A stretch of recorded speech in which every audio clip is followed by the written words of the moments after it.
everyone, in this video I will share you the material about semantic. I hope you can understand the material that I explained in my presentation. Semantic. How do you know about semantic?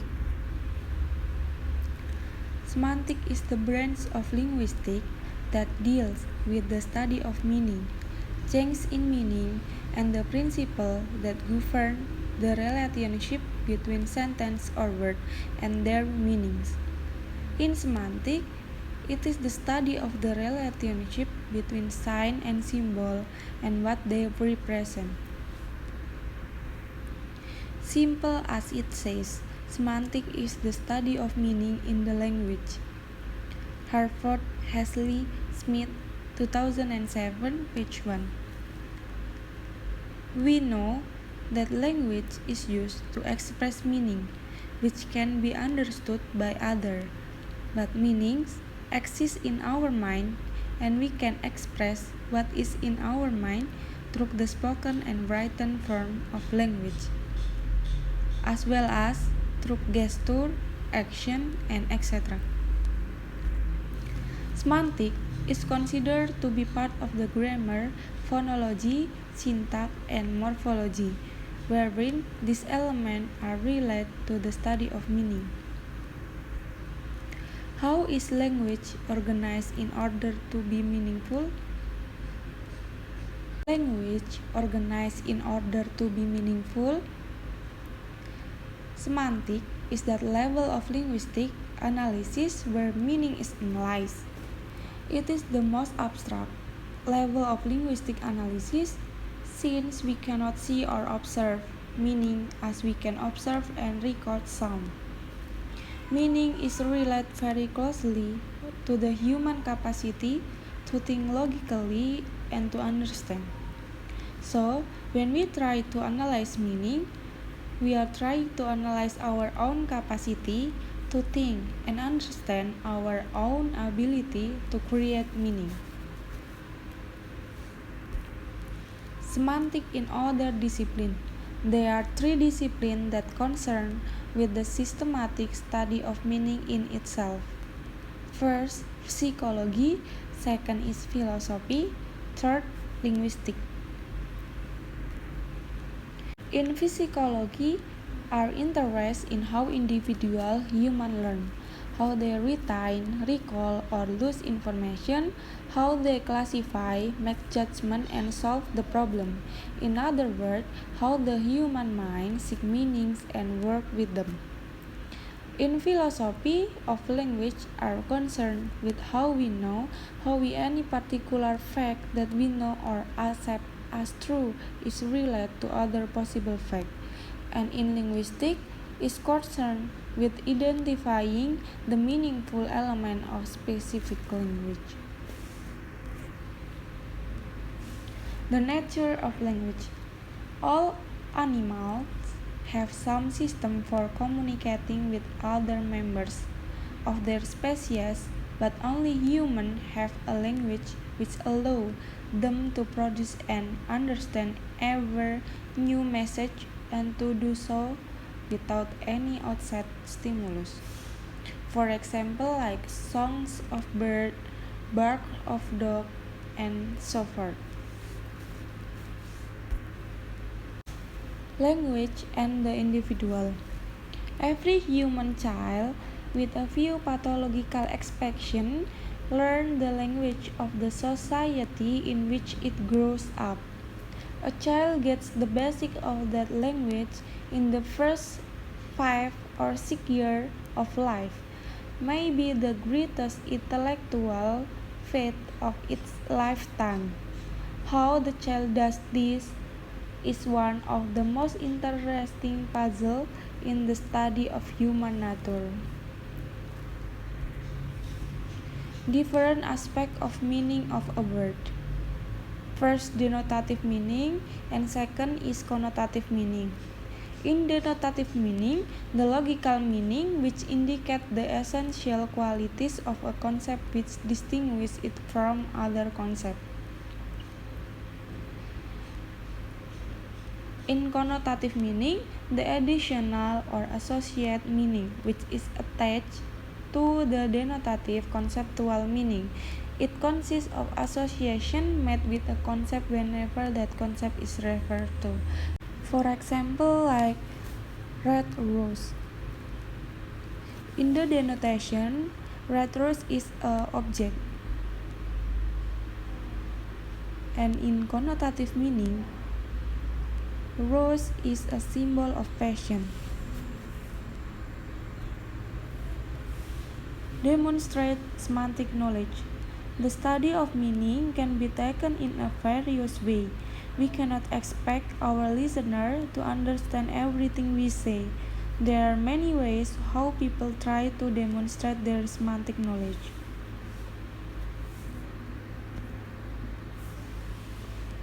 Language in use. Language in use refers to the communicative meaning of a particular language. It focuses on the rules of the structure and language making. Principally, people use language as a tool to do things, namely to request, to make promise, to express regret, to report, to give direction, to offer something, and so forth. People perform hundreds of other ordinary verbal actions of everyday life. The study of how context affects meaning is called pragmatic. For example, like this sentence, "It is cool in here," can be interpreted in certain situation as "close the windows." It is like a request. There are two non-linguistic signs that we have to consider in order to know how to react to them. First, natural sign. Second, conventional sign. In natural sign, no human sender, just human receive. And conventional sign, human sender, human receive. Each one has an intention and an interpretation.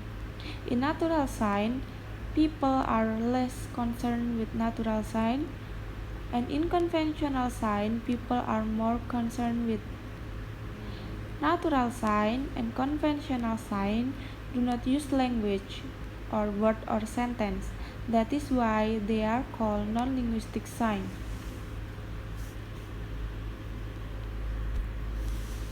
Speaker's meaning and sentence meaning. Speaker meaning and sentence meaning are both important. There is a gap between speaker meaning and sentence meaning. Speaker and hearer need to identify the element in an utterance. The following are two common ground is like some vocabulary, similar pronunciation, same way of putting words together. Prosody is a combination of intonation and accent. To understand prosody, we have to learn intonation and accent.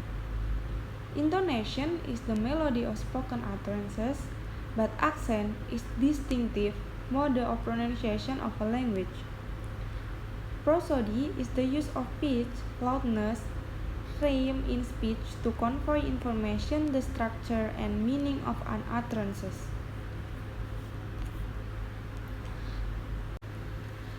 Theories of meaning. The conceptual theory of meaning.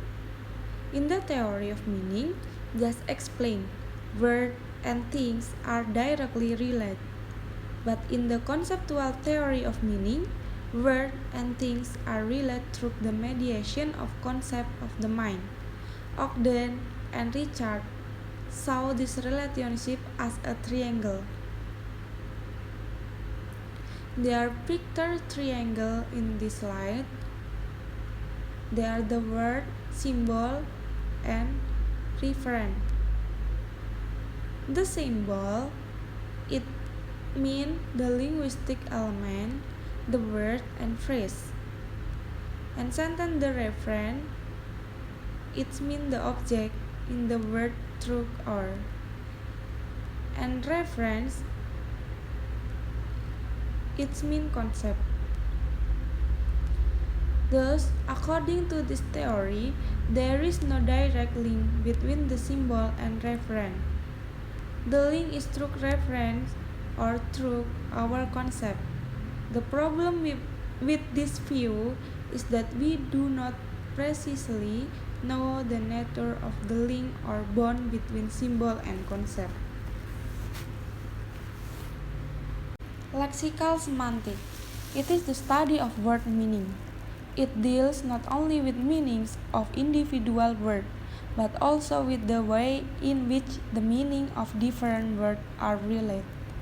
Lexical semantic is very interesting to syntacticians because the meaning of a word often influences how it fits into syntax. For example, the fact that ribbon can have two different patterns of thematic rule explain why it can be used grammatically either with or without an object. Lexical relation. The types of lexical relation are as follows. First, synonym. Synonym, two or more terms with very closely related meanings, which are often, but not always, intersubstitutable in sentence. For example, bird, synonym are white. Antonym. Antonym is two terms with opposite meaning are called antonym. Antonym are usually of two main kinds. First, gradable. They can be used in comparative contraction. The negative of one member does not necessarily imply the other. For example, not all doesn't mean young. Second, non-gradable or complementary pairs. They are not normally used in comparative contraction, and the negative of one member does imply the other. For example, not dead means alive. Consider the opposite T unti. The word unti doesn't mean not T. It means do the reverse of T. Such pairs are called reversive. Pack unpack, raise lower, dress undress, and lengthen shorten. But it is important to avoid describing most antonym pairs as one word meaning the negative of another. Third, hyponym. Hyponym, when the meaning of one term is included in the meaning of another, the relationship is called hyponym. Hyponym, in this category, we are looking at the meaning of word. We can say that two or more terms which share the same superordinate, higher up, term are called cohyponym. So, dog and horse are cohyponym. An animal is superordinate. The hyponym captures the idea of is a kind of example as is kind of snakes. Term for action can also be hyponym. For example, cut, punch, shoot, and stab can all be found as cohyponym of the superordinate term injury. And then homophony. Homophony, when two or more differently written forms have the same pronunciation but different meaning. For example, see, laut, dan si melihat. Homography, when two or more forms are the same only in writing but different in pronunciation and meaning, they are described as homographs, such as lit and let. Homonym, it is when one form has two or more unrelated meanings but have the same pronunciation and spelling. For example, bank of a river, and bank financial institution. They have quite different meanings but accidentally have the same form. Policeman. It can be defined as one form, having multiple meanings which are all related by extension. For example, head refers to top of your body, top of a glass of beer, top of a company. If two words are treated as homonym, they will typically have two separate entities. And then mentonym. This relationship is essentially based on a close connection in everyday experience. It may be container-content relation, can juice, a whole part relation, car wheels, or a representative symbol relation, king, crown. Sometimes making sense of many expressions depend on context, background knowledge, and inference. And then collocation. Those words will tend to occur with other words. Hammer collocate with nail, wife with husband, and knife with fork.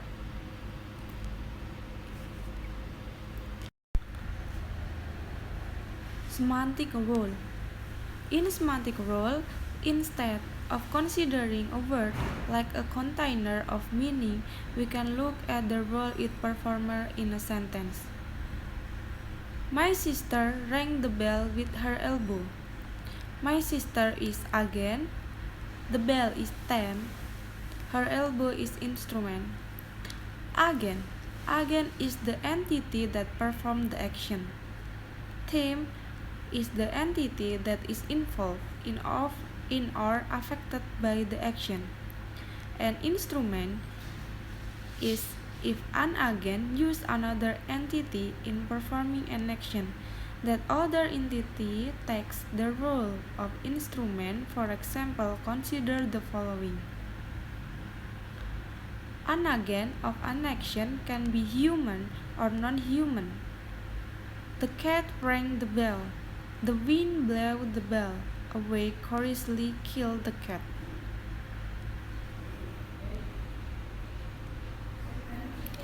In semantic role, we also learn about location, argument, and valency. Location, for example, for this sentence, the man painted the wall at home. In the sentence, the word at home shows the location. Argument. In semantic analysis, every proposition contains one predicate and a varying number of referring expressions called argument.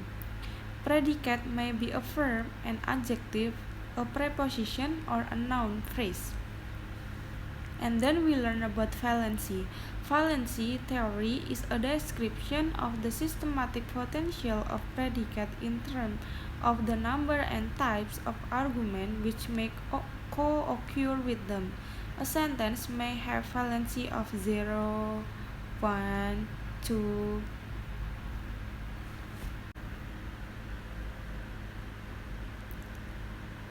Another example, like for this sentence, the boy kicks the ball.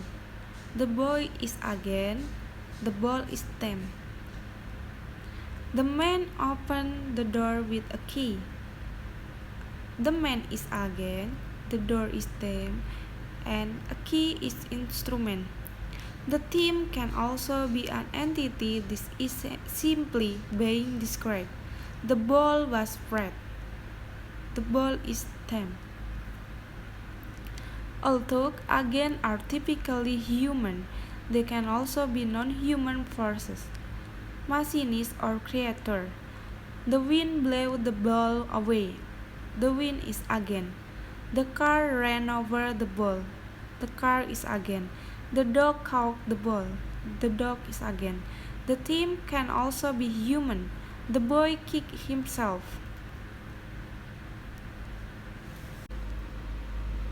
Now we can learn about sentence and proposition. Sentences are more knowable than thought. Propositions are objects of thought. They are abstract but meaningful. They can be expressed in different sentences and also in part of sentences. Proposition must be assumed to be true in order to judge the truth or falsity of another sentence. Proposition is part where the clause and sentence contain constant meaning. Although there will be some change in structure, proposition may be related to other units with the same entities. Fundamentally, proposition can be expressed in various ways. A statement can be either true or false. If a proposition is true, then we say its truth value is true. And if a proposition is false, we say its truth value is false. In learning semantics, you should have the ability to analyze meanings of non-sentences, such as phrases or incomplete sentences. In order to have accurate analysis, you should understand the whole sentences by involving proposition because propositions are part of meanings. A proposition is a potential fact, either it is true or false. The notion of truth can be used to decide whether two sentences express different propositions.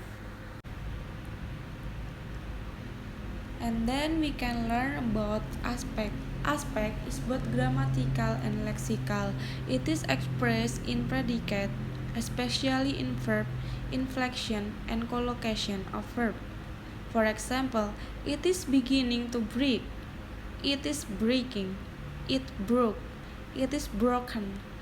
However, the expression of aspect may also appear in certain temporal adverb and in the choice of referring expression.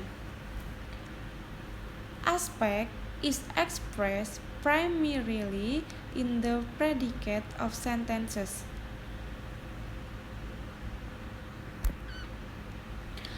Aspect has drawn a distinction between states and activities, the former containing stative predicate and the latter dynamic predicates. The semantic nature of a predicate often has something to do with the aspect it expresses, but it is also a fact that some predicate may occur in sentences with different aspects. Conclusion. Semantics is the study of meaning in the language. Although it can be conceived is concerned with meaning in general, it is often confined to those aspects which are relatively stable and context-free. In contrast to pragmatic, which is concerned with meaning variation with context, semantics is sometimes described as concerned with the relation of linguistic form to states of the word. More sensibly, it may be seen as concerned with the relation of linguistic form to non-linguistic concept and mental representation, as well as with relationship of meaning between linguistic forms, such as synonym, antonym, and hyponym. So, to be semantically knowledgeable, you have to do the following. First, enhance your vocabulary through the following. Read and comprehend. Sense the meaning. Practice using the word or phrase in the sentence. Have motivation to learn. And take heart as you learn every meaning of each word. So, this is the end my presentation about semantics, and God bless.